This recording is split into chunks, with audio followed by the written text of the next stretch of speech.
નમસ્કાર, ઉજાસ ટીવીમાં હું પંકજ આપનું સ્વાગત કરું છું। આજના તારીખ 23મી જાન્યુઆરી અને શુક્રવારના અમેરિકાના મુખ્ય સમાચારમાં જોઈએ તો અમેરિકામાં આઈસ મિલિટરીએ તમામ હદો પાર કરી દીધી છે। માતેલા સાંઢની જેમ આઈસ હવે નાના મોટાને પકડવામાં શરમ અનુભવતી નથી। મિલિટરીએ ડરનો માહોલ એવો પેદા કર્યો છે કે એક નાના એવા બાળકને સ્કૂલેથી પરત આવતી વખતે ઝડપી લીધો। કડપડતી ઠંડીમાં પણ જરા પણ દયા ભાવ રાખ્યા વગર બાળકને ધરપકડ કરવામાં આવી।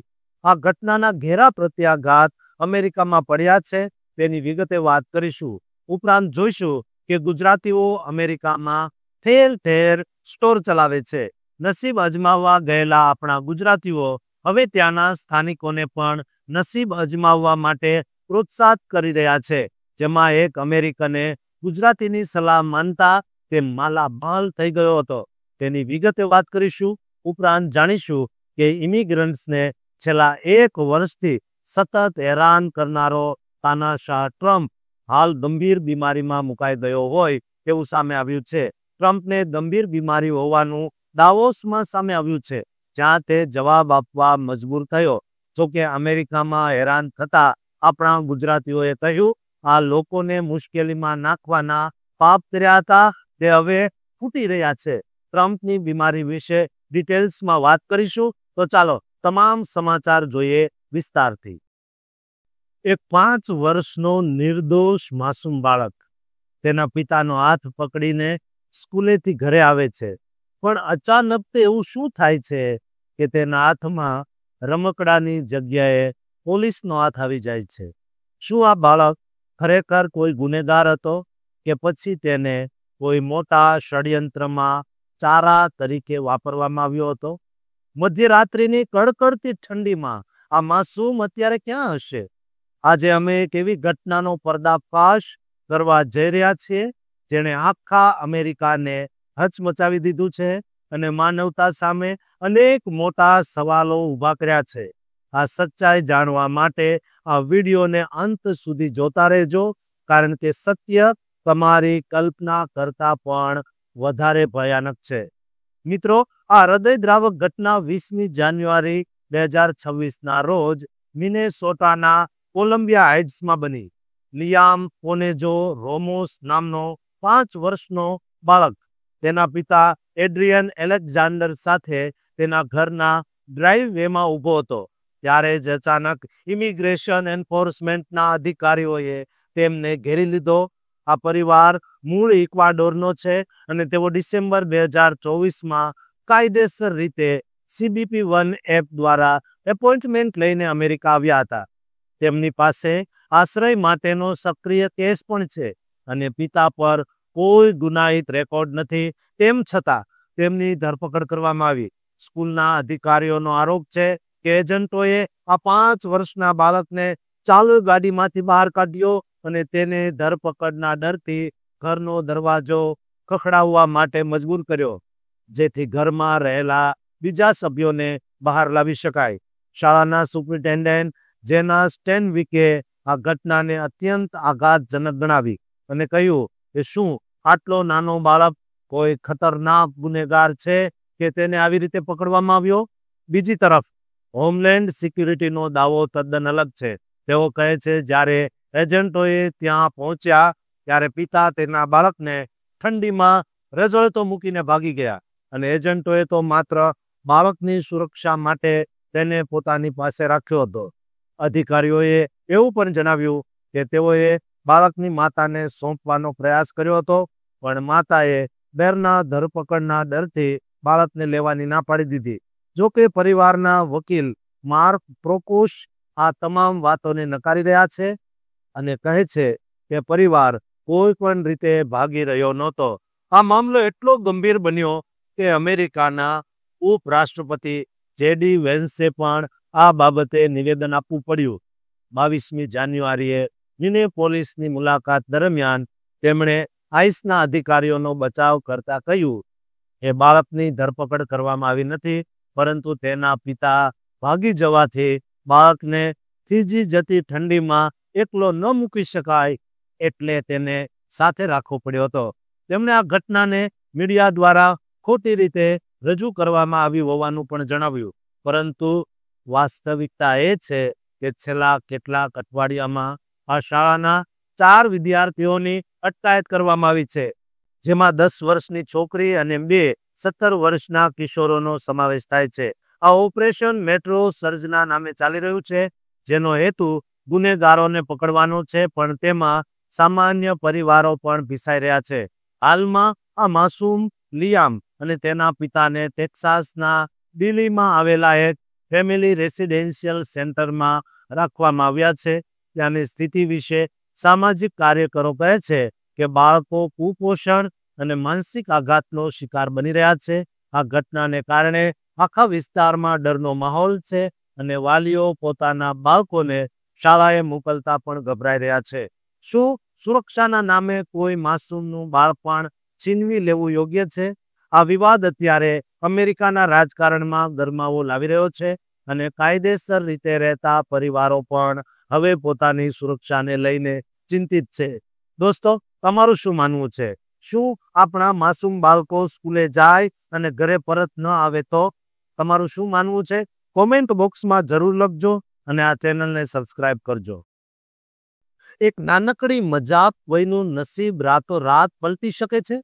એક એવી દુકાન જ્યાં વર્ષોથી લોકો આવતા હોય, પણ એક સામાન્ય દિવસ અચાનક કરોડોની માયાજાળમાં ફેરવાઈ જાય. 14 જાન્યુઆરી 2026ના રોજ કનેક્ટિકટના એક શાંત વિસ્તારમાં કંઈક એવું બન્યું જેની કોઈએ કલ્પના પણ કરી નહોતી. એક સામાન્ય ગ્રાહક અને એક ગુજરાતી પટેલ દુકાનદાર વચ્ચેની સામાન્ય વાતચાત કેવી રીતે એક ભયાનક સસ્પેન્સ અને કરોડોના જેકપોટમાં પરિણમી, તે જાણવા માટે તૈયાર થઈ જાઓ, કારણ કે આ વાત નસીબ અને આશ્ચર્યના એવા વળાંક પર ઊભી છે જ્યાં દરેક સવાલનો જવાબ $1 મિલિયન છે. આ ઘટના અમેરિકાના કનેક્ટિક રાજ્યના ફેરફિલ્ડમાં આવેલા ટનકીસીસ હિલ રોડ પર બની હતી, જ્યાં ન્યૂઝ એક્સપ્રેસ નામની એક નાનકડી ગુજરાતી પટેલ પરિવારની દુકાન આવેલી છે. આ દુકાનના માલિક છે તેજસ પટેલ, જેઓ ગુજરાતી ઇમિગ્રન્ટ છે અને છેલ્લા 20 વર્ષથી આ વ્યવસાય ચલાવી રહ્યા છે.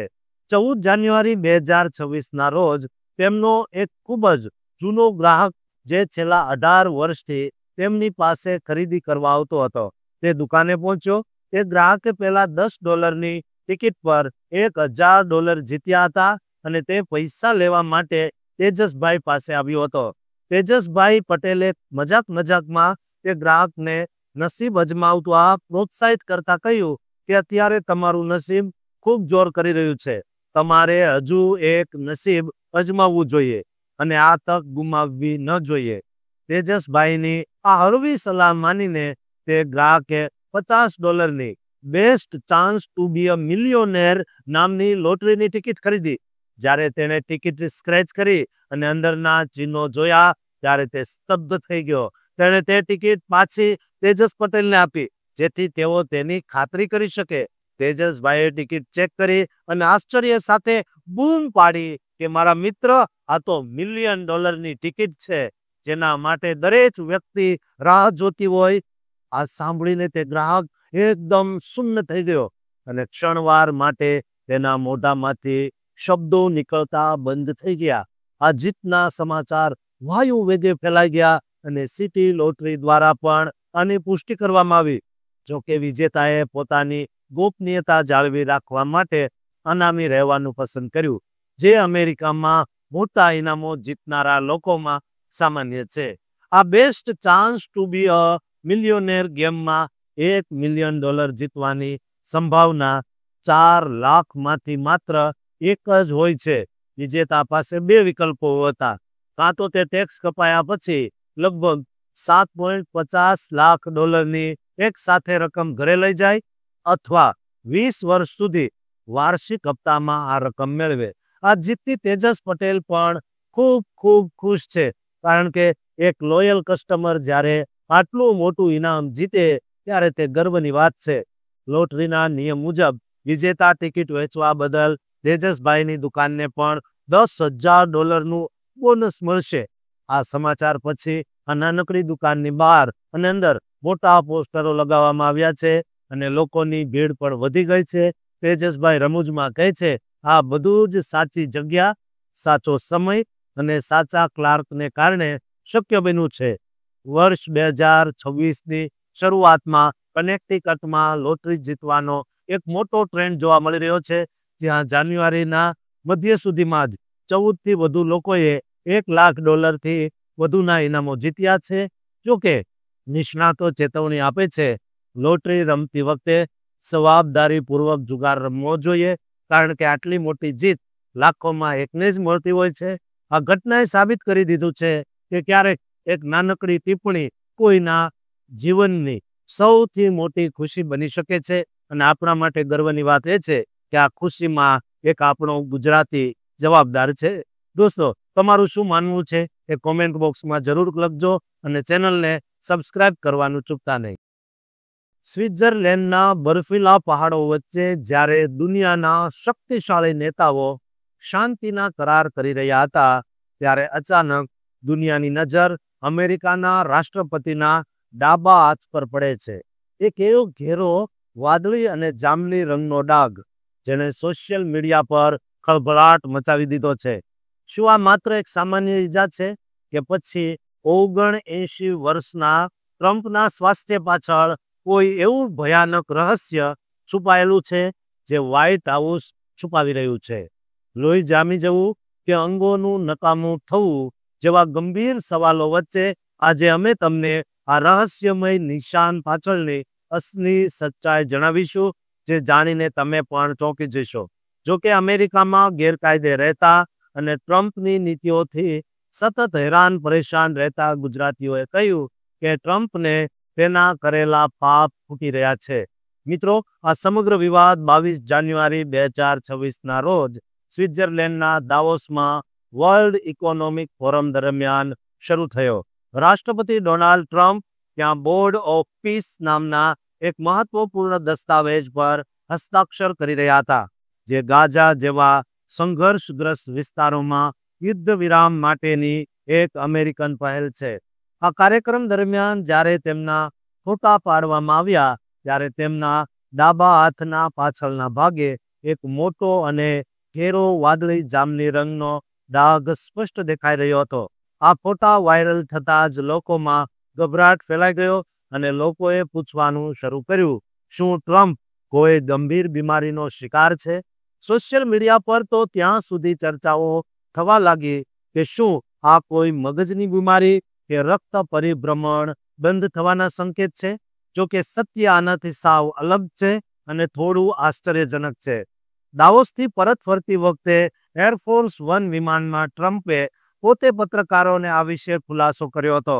તેમણે જણાવ્યું કે હસ્તાક્ષર સમારોહ દરમિયાન તેમનો હાથ ભૂલથી ટેબલના ખૂણા સાથે અથડાઈ ગયો. હવે તમે વિચારશો કે ટેબલ સાથે અથડાવાથી આટલો મોટો ડાઘ કેવી રીતે પડી શકે? તેનું મુખ્ય કારણ ટ્રમ્પની એક અનોખી આદત છે. ટ્રમ્પ છેલ્લા 25 વર્ષથી દરરોજ 325 મિલીગ્રામ એસ્પિરિન નામની દવા લે છે, જે લોહીને પાતળું કરવાનું કામ કરે છે. ટ્રમ્પનું માનવું છે તેમનું લોહી પાતળું હોવું જોઈએ, જેથી તે હૃદયમાં સરળતાથી વહી શકે. સામાન્ય રીતે ડોક્ટરો હૃદયના સ્વાસ્થ્ય માટે માત્ર 81 મિલીગ્રામ એસ્પિરિનની સલાહ આપે છે, પરંતુ ટ્રમ્પ તેમની પોતાની માન્યતા અથવા અંધશ્રદ્ધાને કારણે તેનાથી 4 ગણી વધારે ડોઝ લે છે. મેડિકલ એક્સપર્ટ જણાવે છે કે જ્યારે કોઈ વ્યક્તિ આટલી વધારે માત્રામાં લોહી પાતળું કરવાની દવા લે છે અને તેની ઉંમર પણ વધારે હોય, ત્યારે ચામડી અત્યંત સંવેદનશીલ બની જાય છે. આવી સ્થિતિમાં સામાન્ય અથડામણથી પણ લોહીની નળીઓ ફૂટી જાય છે અને ચામડી પર આવા ડાઘ લાગે છે તેવા નિશાન પડી જાય છે. વ્હાઇટ હાઉસના પ્રેસ સેક્રેટરી કેરોલિન લીવિટ અને ટ્રમ્પના અંગત ડોક્ટર સીન બાર્બરેલાએ પણ આ વાતની પુષ્ટિ કરી છે. ટ્રમ્પનું સ્વાસ્થ્ય એકદમ સારું છે અને આ માત્ર દવાની આડઅસર છે. જોકે વિવેચકો હજુ પણ સવાલો ઉઠાવી રહ્યા છે, શું આટલી મોટી ઉંમરે આવી રીતે જાતે દવાઓ લેવી તે સ્વાસ્થ્ય માટે જોખમી નથી? આ ઘટનાએ ફરી એકવાર રાષ્ટ્રપતિના સ્વાસ્થ્ય પ્રત્યેની પારદર્શિતા અંગેની ચર્ચાને વેગ આપ્યો છે. ભલે આ ડાઘ ગંભીર બીમારીનું લક્ષણ ન હોય, પણ તે સતત દોડધામ કરતા 79 વર્ષના નેતાની શારીરિક મર્યાદાઓ જરૂર દર્શાવે છે. દોસ્તો, તમારું ટ્રમ્પની બીમારી વિશે શું માનવું છે? કોમેન્ટ બોક્સમાં જરૂર લખજો અને ચેનલને સબસ્ક્રાઇબ કરવાનું ભૂલતા નહીં.